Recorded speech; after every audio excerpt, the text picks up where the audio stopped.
English snacks. Hello, everyone, and welcome back to English Snacks, the podcast where we serve you short, tasty bites of the English language while we learn. How are you today? I'm Michael, and of course, I am here with Kendra, and today we are going to talk about something we all have, whether we want to admit it or not, bad habits. How are you, Kendra? Hello, everyone. It is really nice to be back today. Today, we are talking about why it is so easy to start a bad habit, but so incredibly difficult to stop doing it. Oh, tell me about it. I am the king of bad habits sometimes. But before we dive in, let's welcome all our language learners from around the world. Whether you are just starting your English journey or you're trying to perfect your fluency, you are in the right place.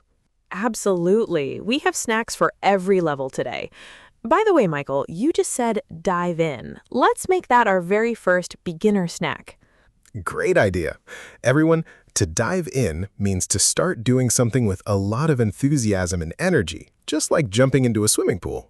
For example, let's dive into the lesson. Simple, right?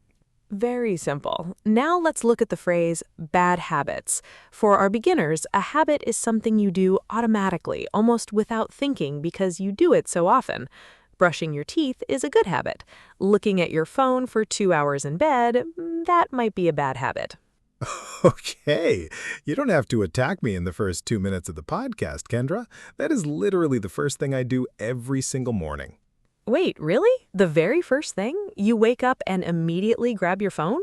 Yes, my alarm goes off, I turn it off, and then I find myself scrolling through social media or reading news headlines for 30 minutes before my feet even touch the floor. I'm trying to kick the habit, but it is so hard. Oh, what an amazing phrase, kick the habit. Let's pause and unpack this for our intermediate learners. To kick a habit means to stop doing something that is bad for you or something that you have done for a long time. Right. For instance, you can say, he smoked for 10 years, but he finally managed to kick the habit. Or for beginners, you can simply use the verb quit. You can say, I want to quit looking at my phone. Both mean the same thing, but kick the habit sounds much more natural and native. Exactly. It has more color. But Michael, why do you think you do that? Why do you think it's so hard to change that routine? Well, I think it's because it's comfortable. My brain is sleepy and scrolling requires zero effort. It gives me a quick hit of entertainment. It's a tough nut to crack. Wow, look at you go. 2 idioms in a row. A tough nut to crack. Let's explain this one to our friends. When you say a situation or problem is a tough nut to crack, it means it's a very difficult problem to solve or a hard thing to change. Yes, a situational example would be learning English prepositions is a tough nut to crack, but with practice, you can do it. That is a perfect example. And you know what else is a tough nut to crack for a lot of people? Procrastination. Oh, that's a big word. Let's help our beginners with that vocabulary. Procrastination. Can you explain what that means, Kendra, using simple words? Of course. Procrastination is when you delay doing something that you need to do, usually because it's boring or difficult. You choose to do something fun instead. For example, you have an English exam tomorrow, but instead of studying, you clean your entire bedroom or watch television. That is procrastination. Oh, I am an expert procrastinator. If I have a big project due, suddenly my kitchen is the cleanest kitchen in the world because I'll do anything to avoid working on the project. We all do it. But here's a little grammar snack for everyone, connecting to how we talk about these habits. Michael, you just said a project due. Beginners, when something is due, it means there's a deadline. It must be finished by a specific time or date. My homework is due on Friday. Excellent point. Now, let's look at a common mistake intermediate learners make when talking about habits. Many people say, I am used to wake up early. But that's grammatically incorrect, right, Kendra? Yes, that is a huge grammar trap. If you want to talk about a current habit or state, the structure is to be used to plus ing. So you must say, I am used to waking up early. Notice the ing at the end of the verb. Right. Let's give another example. I am from a warm country, so I am not used to living in the cold weather. It means it is not normal or familiar to me yet. Exactly. On the other hand, if you want to talk about a past habit that you do not do anymore, you say used to plus base verb. For example, I used to bite my nails when I was a child, but I stopped. Wow, that is a super clear distinction. Let's ask our listeners a question to see if they can practice this right now. If you're listening, what is a habit that you used to have but you don't have anymore? Please write your answer in the comments using the structure I used to, but now I. We promise to check your grammar.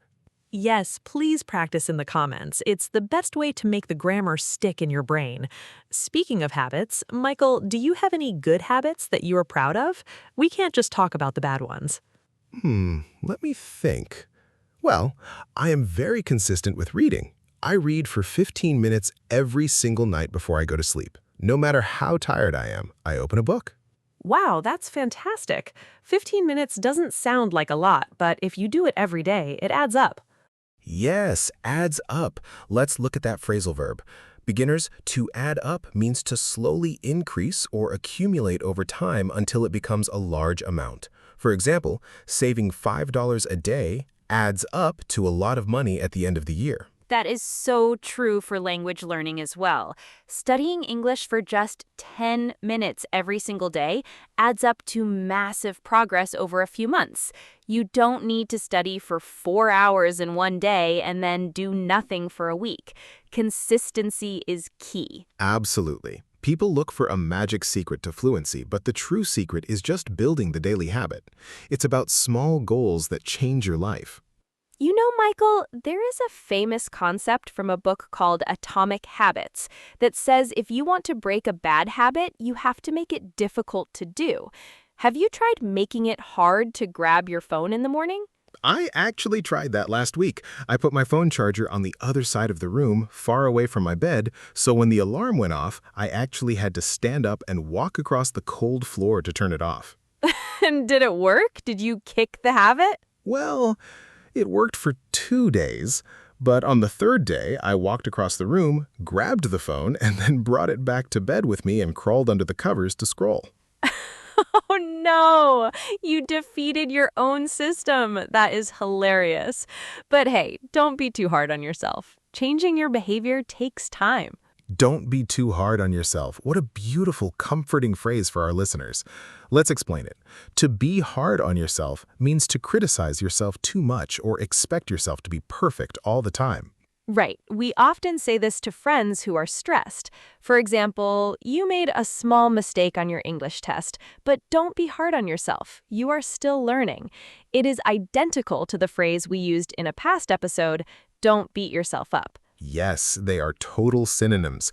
Don't be hard on yourself and don't beat yourself up. Both are perfect ways to show kindness to someone who is feeling guilty. By the way, if you are enjoying this conversation and finding these real phrases helpful for your daily life, don't forget to like this video and subscribe to English Snacks.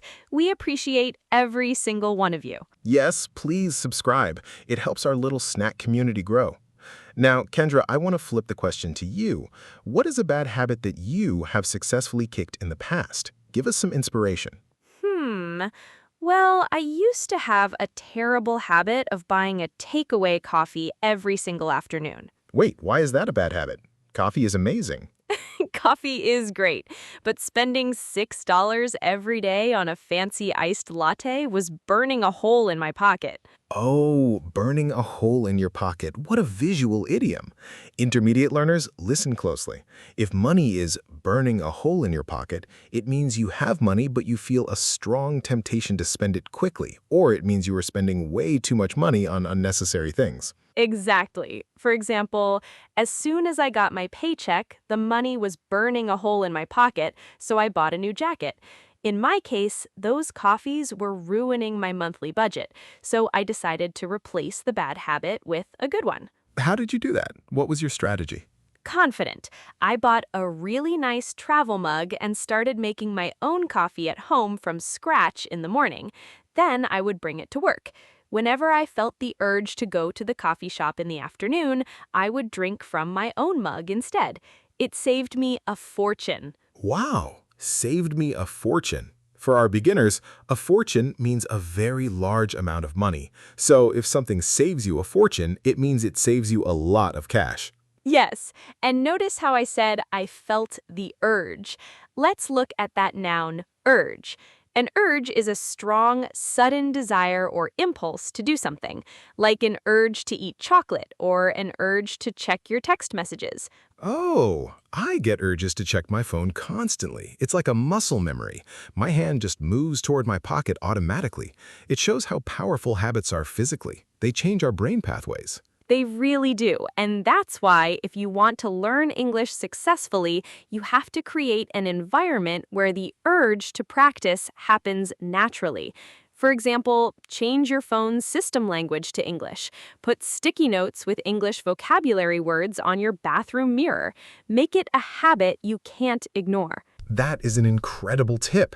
If your phone is in English, you're forced to read English words every time you do your bad habit of scrolling. You turn a negative into a positive. Exactly. You use your bad habit to feed your good habit. It's brilliant. Well, we have covered so much ground today, Kendra. Let's do a complete recap of all our language snacks from this conversation so our listeners can lock them into their memory. Perfect. Let's start with our beginner snacks. We learned to dive in, which means to start something with great energy. We defined a habit as an automatic behavior and procrastination as delaying tasks because they are difficult or boring. We also learned that when something is due, it means it has a deadline, and a fortune means a large amount of money. For our intermediate snacks, we had the idiom kick the habit, which means to stop doing a long-term bad behavior. We used a tough nut to crack to describe a very difficult problem. We unpacked the phrasal verb add up, which means to accumulate over time, and the phrase burning a hole in your pocket, which means spending too much money or wanting to spend it fast. We also explored the noun urge, which is a sudden, strong desire. And don't forget our major grammar snack. Use to be used to plus ing for current habits and used to plus base verb for past habits that are now finished. Finally, remember, don't be hard on yourself if you slip up. What an incredible list of snacks today. Thank you so much for spending your time with us on English Snacks. Keep setting those small goals, keep practicing every day, and we will see you in the next episode. Bye-bye. Goodbye, everyone. See you next time.